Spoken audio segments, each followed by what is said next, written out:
asking your guys if they remember the first time you yelled at them, and Jace Richardson said it took a couple months. So I guess my question is, what took so long? You know, you guys are something, man.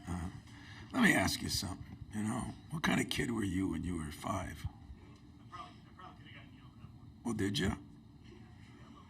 Because if you didn't, you probably turned out like you did and you became a writer. So, I mean, that's your problem. But I'd say that, you know, yelling at, first of all, nobody gets yelled at. I mean, when I talk to my staff, I got Thomas Kelly, who was here in 2002, and Mateen comes into practice and asks me why we're belly bumping now for our war drill instead of playing. I said, I'm worried about lawyers suing me.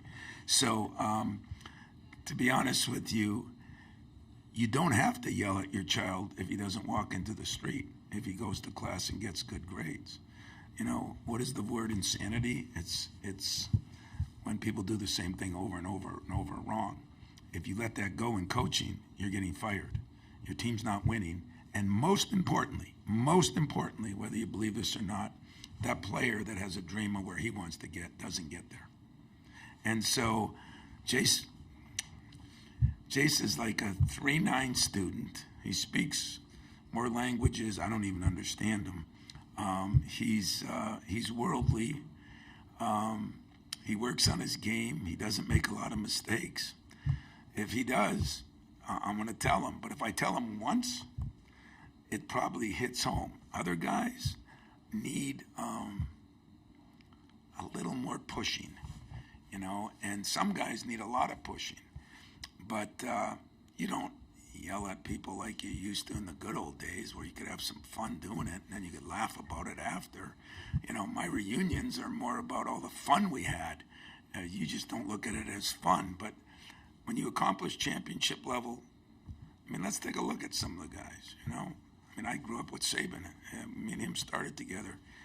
You know, sometimes he's not the happiest guy. I love him. I think he's the best because our job is to push people to do things that they don't even think they can do.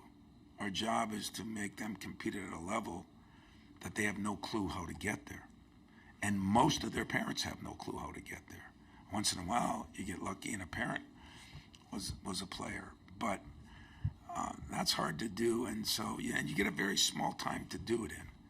So, yeah, Jace, you know, doesn't do a lot of things wrong. I got some other guys that, you know, what the hell do you want me to do? Get out on my knees and say, would you please guard somebody for the 4,800th time?